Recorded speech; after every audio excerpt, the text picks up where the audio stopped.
Demetrio Fuentes Ferrera y soy el subdirector de Relaciones Externas de la Escuela de Ingeniería Minera e Industrial de Almadén. Vamos a hacer un pequeño recorrido por la escuela, pero antes me gustaría explicaros un poco dónde estamos y dónde nos encontramos. La Escuela de Ingeniería Minera e Industrial de Almadén tiene su inicio en el año 1777, es decir, hace 237 años, y empezó como la primera escuela de minas de España. Posteriormente, a finales en 1800, un poquito más tarde en 1800, se trasladó la Escuela de Minas, se trasladó a Madrid, quedándose aquí la Escuela de Capataces. Ya en el año 1974, lo que era el antiguo edificio de la Academia, que era donde se encontraba la antigua Escuela de Minas, se traslada al edificio en el que estamos ahora, que, como luego ya contaremos, es lo que era la Real Cárcel de Forzados. Como os he comentado, somos una escuela de ingeniería. Quiere decir que desde que se implantó el nuevo sistema de educación Bolonia, somos ingeniería, es decir, una ingeniería de 4 años, exactamente igual como se puede estudiar en cualquier otro centro de España, con sus salidas profesionales y con sus mismas atribuciones profesionales. Aquí en Almadén, concretamente, tenemos 4 ramas o 4 diferentes tipos de ingeniería. Tenemos, empezando por la rama de industrial, tendríamos lo que es el grado en ingeniería eléctrica, también tenemos el grado de ingeniería mecánica. Y luego dentro de lo que es la rama de minas tendríamos lo que son el grado en tecnología de explotación minera y por último uno de los grados que estamos viendo que es el que ahora mismo tiene más demanda, que es el grado en recursos energéticos. Eso en cuanto a las titulaciones. Mi intención es daros un pequeño paseo por la escuela y enseñaros un poco nuestra historia y un poco lo que somos. Nosotros, para que nos hagáis una idea, pues nacimos el 14 de julio de 1777, es decir, tenemos 237 años, joven. O sea, no somos muy viejos, pero sí tenemos un espíritu joven a la vez, o sea, somos viejos y jóvenes, como queréis decir. Y en un principio nosotros estábamos en un edificio que se llamaba la Antigua Academia, que estaba ubicado en la parte antigua del casco de Almadén. A finales de los años 70, como consecuencia de que el edificio se quedó pequeño, de que nosotros pasamos de ser Escuela de Ingeniería Técnica Minera a ser también una escuela de Politécnica, escuela industrial, nos vimos obligados a cambiar de ubicación y entonces nos venimos a lo que es ahora mismo este actual edificio. Hacia finales de los años 70, en los años 74 más o menos, estamos en este edificio, pero este edificio no es lo que es ahora, sino que era lo que se llamaba la Real Cárcel de Forzados. La Real Cárcel de Forzados se tira abajo y como consecuencia se crea un nuevo edificio que es la escuela que entonces se llamaba la Escuela Politécnica de Almadén. Ahora vamos a hacer un pequeño recorrido por la Escuela Politécnica de Almadén, os explicaré un poco las dependencias que tenemos y luego también os voy a explicar un poco qué es lo que estudiamos aquí, si os parece bien. Ahora mismo nos encontramos sobre las ruinas de la antigua cárcel, de la Real Cárcel de Forzados. La función de esta cárcel era principalmente, venían aquí presos que podían estar destinados a galeras, pero se le conmutaba la pena de galeras por lo que es la pena de prestar sus servicios en las minas de Almadén. De tal forma que ellos lo que básicamente hacían venían aquí y durante su estancia trabajaban en lo que era el desagüe de la mina como prácticamente esclavos, prácticamente lo que hacían era a cambio de su ración de pan y vivir, pues estaban aquí. Entonces, existe una galería. Lo que pasa es que ahora mismo no es transitable, que va directamente desde lo que es el patio de esta cárcel, que enlace directamente con la mina, por la que directamente los trabajadores, en aquel caso eran esclavos forzados, iban directamente todos los días, iban y volvían para el desagüe de las tareas de desagüe de la mina. Nos encontramos ahora en la segunda parte del Museo Histórico Minero Francisco Pablo Delgado. Este museo se inauguró en el año 1988. Y si nos fijamos en él, tenemos 2 partes. Tenemos una zona dedicada a lo que es todas las colecciones mineralógicas, de minerales, y tenemos una segunda parte dedicada a lo que es la minería histórica. En la parte mineralógica, la mayoría de los minerales que están aquí son procedentes de colecciones de particulares, son donaciones particulares y son de muy diversos lugares del mundo. Nuestro deseo pues, sería que todo el mundo los pudiese tocar, que todo el mundo los pudiese ver, pero por su elevado valor, pues tienen que estar, por desgracia, metidos dentro de las urnas, como veis. Especialmente los que están colocados en esta vitrina que tenemos aquí detrás y en aquella otra vitrina que tenemos aquí detrás. Entonces veremos que tenemos desde mineral de oro hasta mineral de plata, o sea que es una cosa que vais a ver que tenemos de todo tipo de mineral. Y claro, como estamos en Almadén, pues tenemos que también tener nuestro producto estrella, el mercurio. Que si os fijáis, pues lo tenemos que tener metido en una urna totalmente precintado por el tema de protección medioambiental, para evitar que cualquier tipo de vapores de mercurio se transmitan al medio ambiente. Junto a esta pequeña vitrina de cinabrio de azogue, o mercurio, Tenemos dos frascos, como veis, aparentemente este no tiene ningún peso. Esta es la medida de venta del mercurio en un frasco. Y si os dais cuenta, prácticamente lo puedo mantener con una mano, pero lo puedo mantener con una mano debido a que está vacío. Si yo ahora mismo intento hacer la misma operación con su compañero de al lado, la verdad es que la voy a ver y me la voy a desear. Prácticamente no voy a poder mover. ¿Por qué? Porque si todos recordamos, nuestro amigo mercurio tiene una densidad muy elevada. Es decir, que prácticamente 2 litritos, que es lo que puede caber aquí más o menos, pues podría pesar unos 30 y tantos kilos. Bueno, ya nos encontramos en la parte histórica del museo y ya, como veis, el aspecto ha cambiado. Ya las vitrinas no contienen minerales, sino que podemos ver desde un poco la evolución de la metalurgia y lo que ha sido la mina de Almadén, desde sus orígenes, desde los hornos romanos hasta los hornos de Sabecas más modernos, o los hornos de Adular, Sabecas y Aluderes. Y podemos ver también, por ejemplo, en esta zona, una evolución, si se acuerdan ustedes un poco, los frascos de mercurio que hablábamos antes. Vemos desde el primitivo sistema de embalaje del mercurio hasta los sistemas más modernos, como les he enseñado al principio. Entonces vamos viendo cómo a lo largo de la historia ha ido evolucionando. Bueno, junto a nosotros tenemos algo que puede ser interesante, como por ejemplo son los restos de la pila bautismal que se encontraba precisamente aquí, en la antigua Real Cárcel de Forzado. Es lógico pensar que podrían utilizarlo a lo mejor para los cristianos conversos en el momento de morir o algo parecido.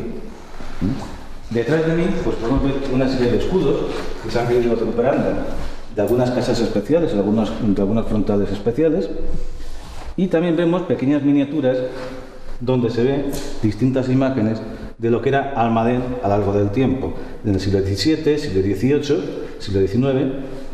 Justo un poquito más hacia el frente vemos la antigua casa de superintendencia. Por desgracia, esta casa de superintendencia era ya desaparecida, solamente se conserva esta parte frontal. Vemos también un poquito más a la izquierda, pero más hacia el frente, vemos un antiguo plano de lo que era la antigua academia. Y vemos también en este grupo dibujos hechos por antiguos alumnos de la escuela. Cuando estaban en lo que era la academia, vemos por ejemplo una locomotora. Son dibujos hechos totalmente a mano, todo con tinta y plumilla. Delante de nosotros tenemos una de las primeras máquinas de calcular que hubo en España.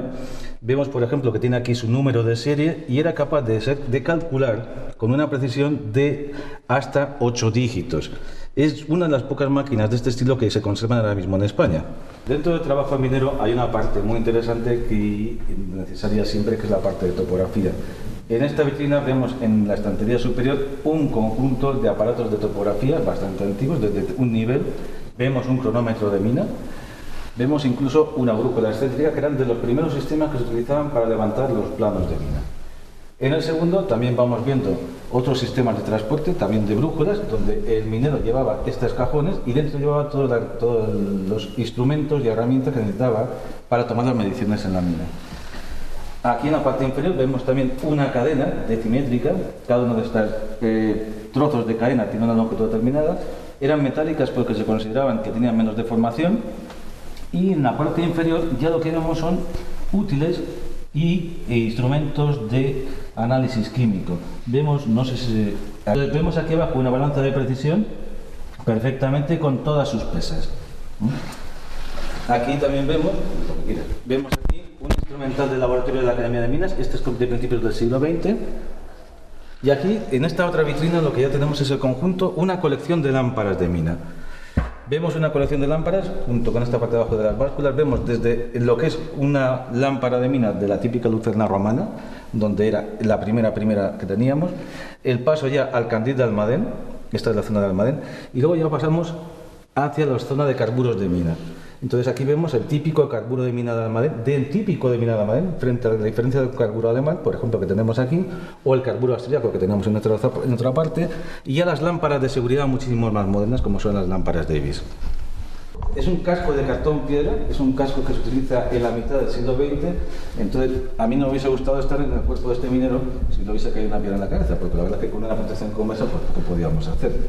Vemos también las mascarillas del minero, que comparadas con los sistemas que utilizábamos ahora, pues son bastante complejas, bastante pesadas y bastante farragosas.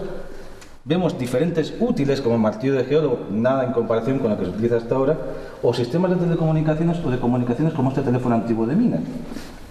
Nada comparable con la situación. Y en este rincón vemos una de las antiguas tejas existentes en la cubierta de la cárcel, de esta cárcel, junto con una de las que tenemos aquí, con una pequeña inscripción también de teja grabada también del Hospital de Mineros. Bueno, delante de nosotros tenemos una colección de libros que podemos decir que son incunables. Lo bueno de estos libros, o lo importante de estos libros, son la fecha. Antes comentábamos que nuestra escuela se crea en el año 1777, el 14 de julio, bajo el reinado de Carlos III. Y estos libros tienen como fecha 1778. Son libros que están escritos en francés y son justamente un año posterior a la creación del centro. Estos libros, si nos acercamos y los vemos, veréis que son una preciosidad, tienen unos grabados que son muy bonitos y cómo se ve la tecnología minera que se empleaba en la época. Lo importante de estos libros es su origen, que es francés, porque estamos en una época en que la minería está dominada prácticamente por los ingenieros de minas franceses y luego va a ir evolucionando y va a ir pasando a evolucionar hacia el control por la minería de los alemanes. Como por ejemplo se puede ver a finales del siglo XVIII, en que las minas de Almadén son los ingenieros alemanes los que organizan todo lo que es el sistema de explotación. Aquí ya tenemos unos libros, son ya un poquito, justo un siglo posterior, 1873, pero igualmente son también libros inclunables, también en francés. La mayoría, en este caso, son libros de geología. La geología sigue siendo más que nada terreno de franceses. Y por último, también vemos aquí en este grupo más tratados de mineralogía ya de 1913. Ya son de 1913. Entonces podemos ver que tenemos una evolución de 1700, final de 1700, 1800 y tenemos ya de principios del siglo. Este concretamente es de finales del siglo, en el que incluso vemos una mineralogía y superposiciones de diferentes imágenes. Pues aquí en esta vitrina tenemos toda una buena colección de mineral de cinabrio. ¿Qué es el cinabrio? Bueno, todos hemos oído hablar del mercurio, pues del cinabrio es la piedra donde podemos extraer el mercurio por proceso de destilación. Aquí, como veis, tenemos diferentes tipos y colores, lo que quiere decir que cuando vemos el cinabrio dentro de la naturaleza no tiene por qué tener el aspecto típico rojizo que encontramos aquí en Almadén. Por ejemplo, aquí tenemos uno muy parecido al nuestro que tenemos aquí en Almadén, que es el tipo rojizo, pero conforme vamos avanzando hacia acá, vemos cinabrio de Teruel con un aspecto diferente, o mismamente el cinabrio con oligisto de Granada, o ya vamos a la zona de Estados Unidos, donde vemos un cinabrio de California, otro cinabrio de California, diferentes tipos de cinabrio, incluso este que tenemos aquí. Bueno, este concretamente vemos que es de la mina de Santa Bárbara, de Huancavelica, Perú, donde en el siglo XVII se explotó esta mina con la opción, como opción a la mina de Almadén, para directamente poder obtener allí el mercurio para mezclarlo con la plata y proceso de amalgamación, pues poder extraer la plata del metal de plata. Aquí seguimos viendo más cinabrios de Estados Unidos, mineral de cinabrio de Almadén, donde se ve su claro aspecto rojizo en una ropa de cuarcita de color oscuro. En este tenemos la suerte de ver incluso los cristales de cinabrio, pero no es habitual verlo en forma cristalizada, sino lo habitual es verlo justo como aparece en la derecha, que es de forma masiva. Aquí tenemos más ejemplos de cinabrios, por ejemplo tenemos aquí de Castellón, o tenemos aquí también de Castellón, o de la mina de Guadalajara, que es una zona cercana al Almadén. O incluso tenemos aquí una varita, ahí al fondo, que ya tiene mezclas de cinario totalmente diferentes de lo que hemos visto anteriormente. Este es el edificio de laboratorios, se llama Casiano de Prado, y es un edificio pues que tiene un sistema de climatización eficiente basado en energías renovables y sobre todo en la energía geotérmica. O sea, toda la energía que consume este edificio se genera a partir de energía geotérmica, que no es más que aprovechar pues, un intercambio de calor agua-tierra pues, para tener mayor eficiencia que los sistemas convencionales. Este sistema obtiene, como os he dicho, toda la energía a partir del subsuelo y mediante una bomba de calor pues lo que hace es transferirlo al edificio, y utilizamos sistemas de distribución como pueden ser superficies radiantes, bien suelo radiante refrescante y techo radiante refrescante, y luego pues utilizamos ventilación por desplazamiento utilizando unidades de tratamiento de aire de elevada eficiencia. Y, una de las peculiaridades también es que tenemos un sistema de caudal variable, o sea que en función solo entra aire dentro del edificio cuando hay gente, con lo que eso pues supone un ahorro importante en cuanto a consumo energético. Esta es la sala técnica, es el corazón al final de todo el edificio, y aquí es un poco pues donde están todos los componentes que forman parte de esa instalación renovable que os he comentado. Aquí pues en esta zona tenemos las sondas geotérmicas, al final es la fuente de generación energética. Aquí es donde extraemos el calor, funcionando calefacción, lo que hacemos es extraer el calor de la tierra para pasarlo dentro del edificio, y funcionando en refrigeración, lo que hacemos es coger el calor que hay en el edificio y meterlo en la tierra. O sea, estamos haciendo un intercambio energético con la tierra. Eso se realiza mediante unas sondas mediante una sonda de calor geotérmicas. Aquí tenemos las diferentes sondas, tenemos 9 sondas horizontales de distintas formas. O sea, aquí un poco lo que buscamos también es que esto sea un banco de ensayos a escala real en cuanto a sistemas de climatización. Tenemos 9 sondas, pero ninguna de ellas es igual. O sea, tenemos todas las sondas que hay posibles en el mercado horizontales, y al final pues tenemos varias agrupaciones entre ellas, pues para ver cómo influyen parámetros tan importantes en captaciones geotérmicas como la profundidad de los sondeos, el material utilizado, las configuraciones, si es sonda simple o sonda doble, y el tipo de relleno. Con lo que aquí pues se puede saber qué tipo de sonda es la más adecuada en cada caso. Luego pues adicionalmente a esas 9 sondas horizontales tenemos aquí 3 juegos de 3 sondas en serie Helix helicoidales, que son unas sondas nuevas que han salido también, y aquí pues vamos a ver cómo funcionan y cómo se comportan en climas como el nuestro. Pues bien, aquí tenemos toda la captación geotérmica, se capta la energía y viene al evaporador de la bomba de calor, que es este componente que hay aquí, y luego este equipo pues lo que hace es acondiciona esa potencia, esa energía captada de las sondas geotérmicas, lo acondiciona y ya genera energía pues en unas condiciones para poder meterla dentro del edificio. Y para esto trabaja contra un tanque de inercia, que es aquel depósito grande que tenemos allí. Trabajamos contra un tanque de 750 litros para evitar arranques innecesarios de la bomba de calor geotérmica. Y luego pues ahí tenemos un colector de impulsión, que es el de allá arriba. Ahí veis el colector de impulsión, y desde aquí ya distribuimos la energía pues a los diferentes consumidores. Tenemos superficies radiantes, como os he dicho antes, con suelo radiante, y luego también tenemos techo radiante. Aquí pasa lo mismo un poco con las sondas. Con el suelo radiante sería suficiente, pero vamos, como queremos investigar, analizar y ver qué sistema se comporta mejor, pues aquí tenemos las dos opciones. Tenemos suelo radiante y techo radiante, pues para ver en qué época del año se comporta mejor cada sistema, poder hacer comparaciones entre ellos y demás. Luego, el tercer consumidor que tenemos aquí de energía es la unidad de tratamiento de aire, que es una unidad que tiene bastante recuperación energética, es 100% aire exterior, con lo que, o sea, de la unidad de tratamiento de aire parten 2 redes de conductos, una de impulsión y otra de retorno. La red de conducto de impulsión sale de la unidad de tratamiento de aire, que está puesta en cubierta, y llega hasta una de las 8 estancias que tenemos dentro del edificio. Y en cada una de esas estancias también tenemos una red unos conductos de retorno, con lo que en cada aula hay una red, hay una rejilla de impulsión y una rejilla de retorno. Con lo que hacemos es ese aire que mete la unidad de tratamiento de aire entra a baja velocidad, a 0,5 metros por segundo, y a una temperatura moderada, unos 19 grados, cae al suelo, el aire se difunde por toda la estancia, y al final pues las cargas, las pruebas personas, los equipos y demás es lo que hace que ese aire se mueva y suba y salga por la rejilla de retorno. Y en esa unidad de tratamiento de aire lo que hacemos es ese aire que sale, que está cargado térmicamente, lo intercambiamos energía con el aire que entra, que está más frío, con lo cual tenemos una recuperación energética importante. Y luego pues la última toma, la cuarta que tenemos allí, es para el precalentamiento de ACS. Al final aquí lo que hacemos es precalentar el agua caliente sanitaria hasta 40 grados, aprovechando la energía geotérmica, y el último salto de temperatura que necesita el agua caliente sanitaria pues se hace mediante termos eléctricos en el interior del edificio.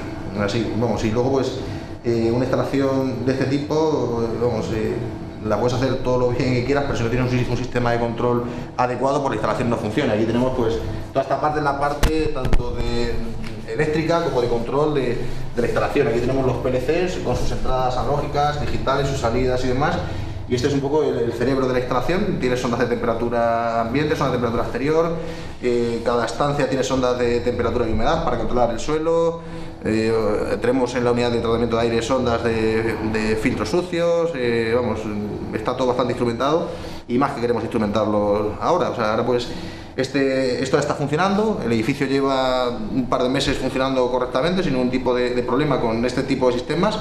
Y ahora lo que vamos a hacer es empezar a implementar nuevas soluciones y a empezar a instrumentar un poquito más toda esta sala técnica para poder seguir la investigación que tenemos prevista hacer en ella y obtener resultados que puedan ser útiles pues, para las empresas del sector, las empresas de climatización. Aquí lo que queremos hacer es una investigación muy aplicada y que tenga pues, unos resultados reales pues, para las empresas que se dedican a este tipo de cosas.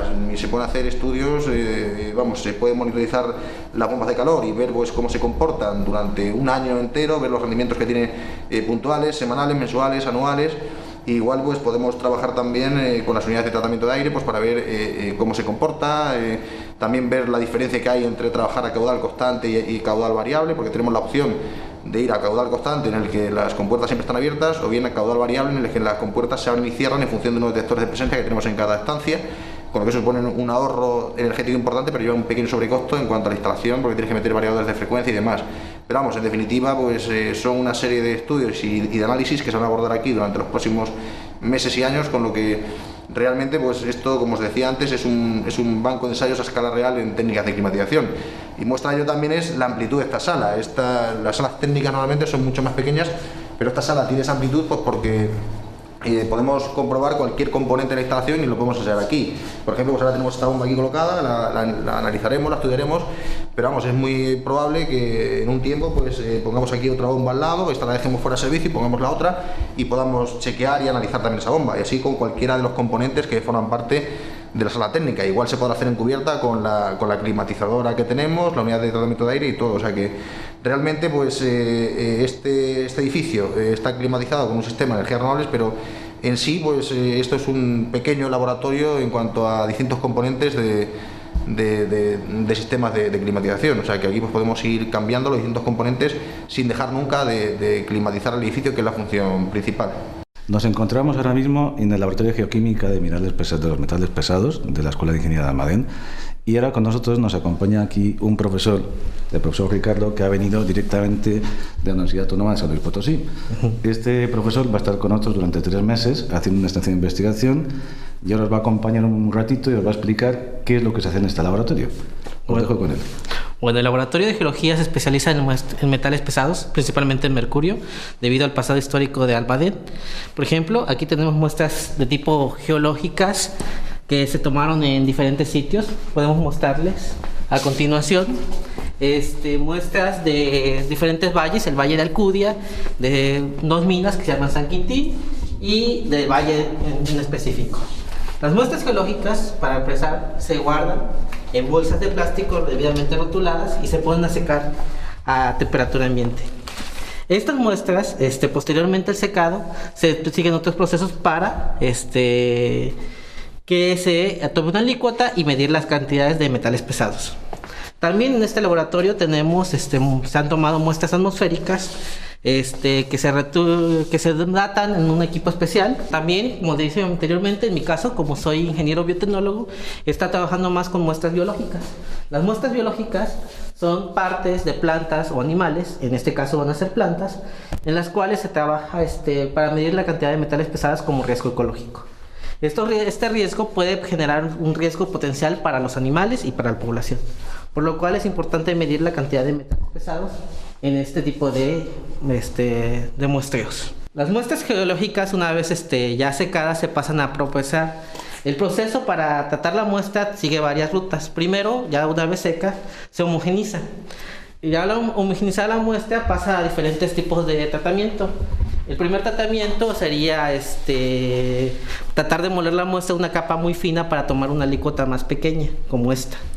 Esta muestra, una vez ya molida en este tipo de molinos, que es un molino tipo ágata, también puede pasar después, posteriormente, a un tipo de tamizaje, donde se usa diferentes tipos de tamiz para que el tamaño de muestra sea un poco más pequeño y la muestra sea más representativa.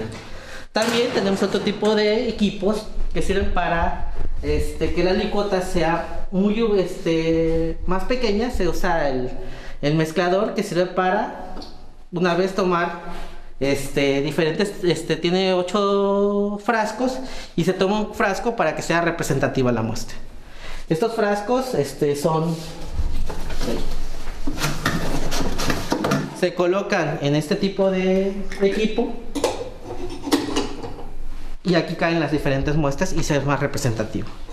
También tenemos otro tipo de molinos que hacen que la muestra sea más, el tamaño de muestra sea más pequeño, usando un tipo de mortero más, más compacto y la muestra sea más, más homogénea y más compacta. Bueno, una vez ya procesada la muestra se trae para acá. Este es un laboratorio de química analítica en donde las muestras se traen para hacer un trabajo más específico y determinar qué metales pesados posee. Por aquí tenemos el equipo necesario, que es, por ejemplo, empezamos con una campana donde se trabaja la muestra para evitar la contaminación hacia nosotros. En la campana mezclamos con una serie de químicos para que así la muestra sea más fácil de determinar qué metales pesados tiene. Estos químicos reaccionan en diferentes tipos de equipos. Por ejemplo, aquí tenemos un horno, un microondas de digestión, en el cual la muestra, una vez agregado, por ejemplo, un ácido nítrico, se hace que el metal pesado sea más fácil de leer y eliminar posibles perturbadores que hacen que nos metan un poco de ruido, como por ejemplo materia orgánica. También tenemos un horno que sirve para secar la muestra una vez si viene muy húmeda o muy mojada. Este tipo de hornos hace retirar el agua. También otro tipo de procesos, por ejemplo, en el caso de plantas, para quitar un poco la humedad se utiliza un liofilizador, el cual remueve la humedad congelando primeramente la muestra y sometiéndola a vacío. También tenemos otro tipo de equipos para medir los metales pesados. Aquí tenemos un equipo para determinar los metales pesados en diferentes tipos de alícuotas. Como dije, trabajamos aquí más muestras biológicas, aunque también tenemos que trabajar muestras biológicas, partes, por ejemplo, hasta de cabellos humanos, plantas, etc. Aquí tenemos un digestor básico para analizar por métodos de fluorescencia a los diferentes tipos de metales pesados. Aquí, por ejemplo, tenemos, como nos especializamos más en mercurio, en esta zona tenemos para determinar mercurio. Estos son espectrofotómetros que miden la longitud de onda en el cual el mercurio está presente. Por ejemplo, está funcionando un equipo que mide muestras atmosféricas, el cual toma muestras del aire, y esta muestra pues, obviamente pasa por un espectro, el cual se mide también la longitud de onda del mercurio. Se usa con una bomba y la bomba atrae todos los, desde el polvo hasta partículas muy pequeñas. Os daréis cuenta que es una escuela que es pequeña, que es coqueta, que lo bueno que tiene es que al no ser una escuela que es gran, no está masificado, prácticamente somos como una pequeña familia, todos nos conocemos, y eso quiere decir que aquí cuando alguien viene es como venir a su casa. Así que cada alumno va a tener su nombre y apellidos y no va a ser un número más en la lista.